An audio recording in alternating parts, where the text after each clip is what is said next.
Shalom Aleihim, Besem Yeshua Hamasyah, salam sejahtera di dalam nama Tuhan Yesus Kristus. Bersama saya Pendeta Henry Tandianta BPS, kali ini kita akan membahas sebuah tema ya. Ini tema santai saja ya. Begini judulnya, KTP tanpa kolom agama. Saudara-saudara, KTP tapi nggak usah pakai kolom agama. KTP atau ID card, identification card, kartu identifikasi di negara-negara maju tidak ada kolom agama, betul nggak? Betul Pak, artinya negara tidak ngurusin masyarakatnya beragama. Bebas, mau mendirikan gereja, mau mendirikan ini bebas. Ya, yang penting tidak membuat onar. Yang ada kan undang-undang hal-hal yang membuat kriminal, yaitu ada undang-undang kriminal ya. Kalau bikin ribut, bikin gaduh, ya itu ada undang-undang. Tapi untuk urusan berkeyakinan, negara membebaskan. Ya. Kira-kira gimana saudara? Kalau KTP tanpa kolom agama, ini sudah pernah dibahas loh tahun waktu pembuatan iktp ya. Waktu itu kan ceritanya kan ada identification, itu ada chipnya segala, tapi nyatanya kan enggak ya saudara. Saudara,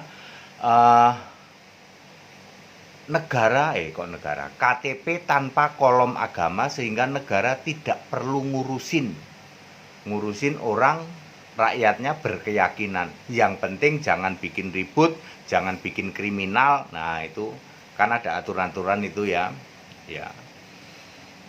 Ya saudara-saudara ya, tidak merusak ketata masyarakatan gitu ya.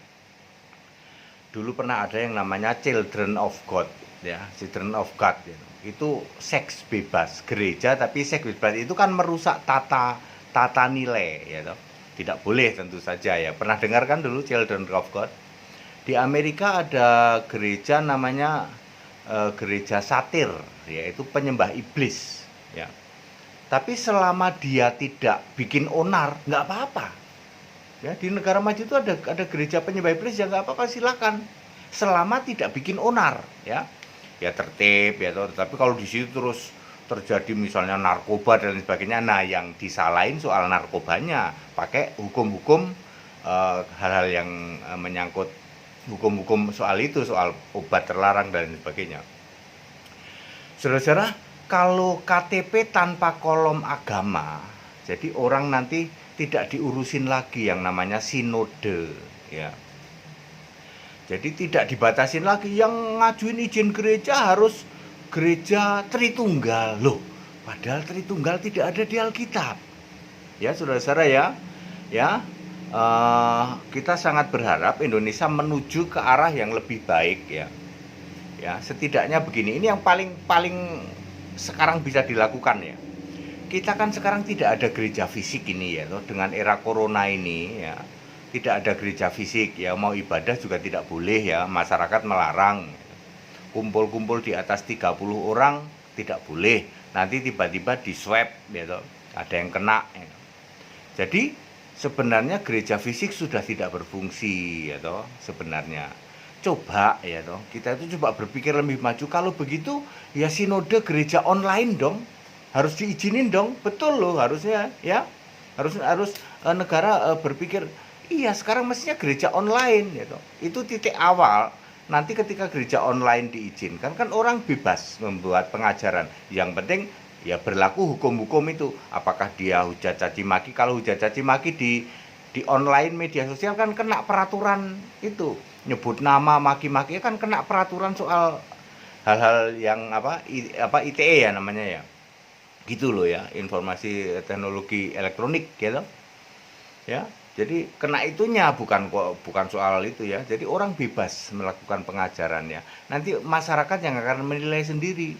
Ya.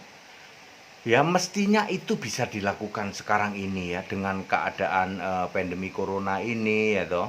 Corona ini bisa panjang loh. Coronanya saja bermutasi ya. Kan sudah ada tayangannya itu.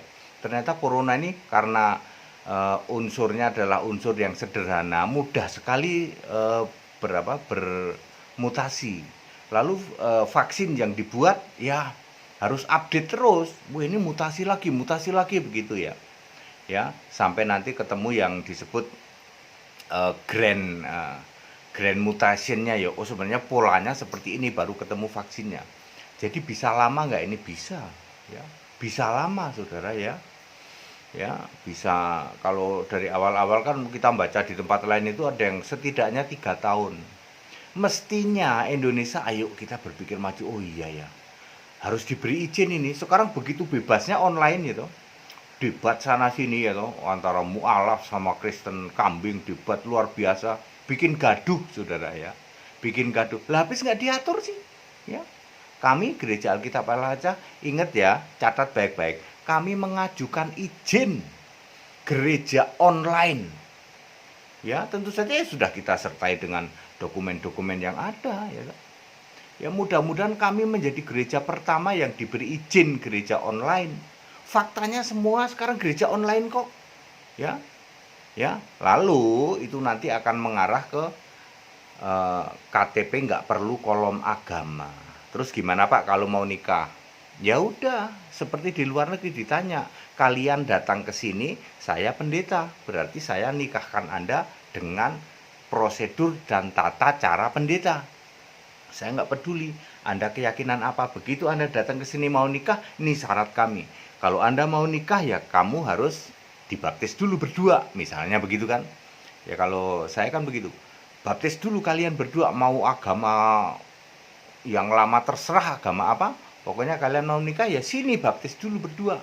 Habis dibaptis lalu diberkati pernikahannya pada hari yang sama. Bisa ya, bisa itu dilakukan begitu. Jadi dibaptis pada hari yang sama, pemberkatan pernikahan, jadi kan efisien gitu.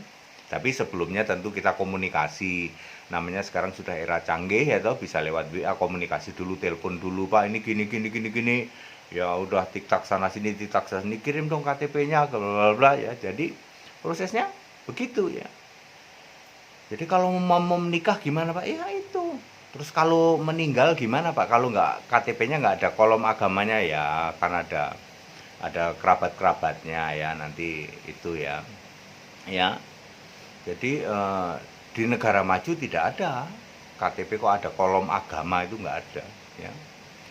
Mudah-mudahan dengan itu nanti di Indonesia makin maju ya. Justru kalau diatur seperti itu, kita hanya ngasih rambu-rambu nih. Yang penting para pendeta, para hamba-hamba Tuhan ini lapor ya toh. Ini kami sebagai pendeta, ajaran kami seperti ini, nomor kontaknya ini, namanya ini pendetanya, nomor teleponnya ini, alamatnya di sini, lapor aja ya toh. Ya. Kalau bikin gaduh, bikin onar, nah maka dipakai hukum-hukum yang lain, bukan soal. Kalau sekarang kan dibatasin sinode saudara ya, sinode kekuasaannya luar biasa ya, sinodenya Tritunggal lagi, nggak ada di Alkitab lagi, terus suruh dipaksa, semua pendeta disuruh dipaksa, Anda harus Tritunggal. Kalau mendirikan sinode tidak Tritunggal nggak dikasih izin, aduh piye Pak ya, ya sementara Tritunggal tidak ada di Alkitab ya. Makanya kami mengajukan izin online Alkitab Allah Esa Yesus Kristus, itu kami ya, tidak Tritunggal ya. Nah kalau Anda sudah ya semua yang kalau tidak Tritunggal nggak dikasih izin, itu namanya jadi bagaimana ya, kita menyongsong ke era ke depan yang lebih maju ya. Apalagi ini sudah ada tanda ya, ditandain dengan yang namanya COVID-19. Mestinya mudah-mudahan dari state yang berkepentingan, Dirjen Bimas Kristen, oh iya ya, kita mesti memberi fasilitas izin gereja online. Mana sih ini Pendeta HTD Henry Tandianta mengajukan gereja Alkitab Allah Esa online, tanda tanganin dong, menjadi satu-satunya pionir diberi izin gereja Alkitab Allah Esa secara online ya. Pengajarannya bisa di cross check terus, namanya online kan seperti itu ya. Ya, jadi jangan lagi dibatasi ya. Jadi itu ya, jadi menuju KTP tanpa kolom agama ya. Nanti masyarakat bebas ya dia akan dipagerin oleh aturan ITE, aturan apalah segala macam lah ya, aturan-aturan tidak bikin onar, tidak bikin gaduh ya toh. Tidak soal ajaran sesat atau tidak sesat ya toh, ya itu kan relatif ya toh, menurut siapa terserah, yang penting tidak bikin onar, tidak bikin gaduh, tidak bikin macam-macam kriminal ya toh. Di negara maju bahkan penyembah setan pun difasilitasi loh, biarin aja bikin bikin gereja salibnya terbalik gitu ya, selama dia nggak bikin onar gitu, daripada diatur sinode bikin onar melulu ya tuh, berantem sana sini ya tuh, bikin channel begini ribut aja tiap hari gaduh gitu. Ya kami tetap berharap gereja Alkitab Allah Esa menjadi pionir satu-satunya gereja yang untuk era sekarang ini diberi izin sinode online, yaitu sinode online. Nanti akan diikuti terus yang lain. Faktanya begitu, kalau harus kita menghadapi kenyataan bahwa COVID-19 bisa berlangsung 1000 hari, 3 tahun, mau apa? Ya, Anda mau nyoba ibadah apa fisik ya, yang udah kan di demo toh sama masyarakat lah, iya ya, karena Anda tidak boleh ngumpul rame-rame gitu nularin yang lain, bukan soal apa-apa tapi nularin yang lain, karena Anda mengumpulkan 50 orang ya, kan nggak boleh ya. Baik, padat, singkat dan clear, semoga ini didengar ya. Lalu, aduh bener ini Pendeta Henry Tandianta ini mengajukan sinode Gereja Alkitab Allah Esa ya online, ya bener ya. Sekarang gereja fisik sudah nggak berfungsi ya, nyewa gedung udah pada rontok, nggak bisa mampu bayar, lalu nggak punya gedung gereja, ya kan? Iya ya bener ya, wah online oke nih, oke tanda tangan ya. Segala hormat kemuliaan untuk Yesus Allah yang benar, Allah segala masa, sebelum segala abad, sekarang sampai selama-lamanya. Tetap bersama saya Pendeta Henry Tandianta BPS. Haleluya. Amin.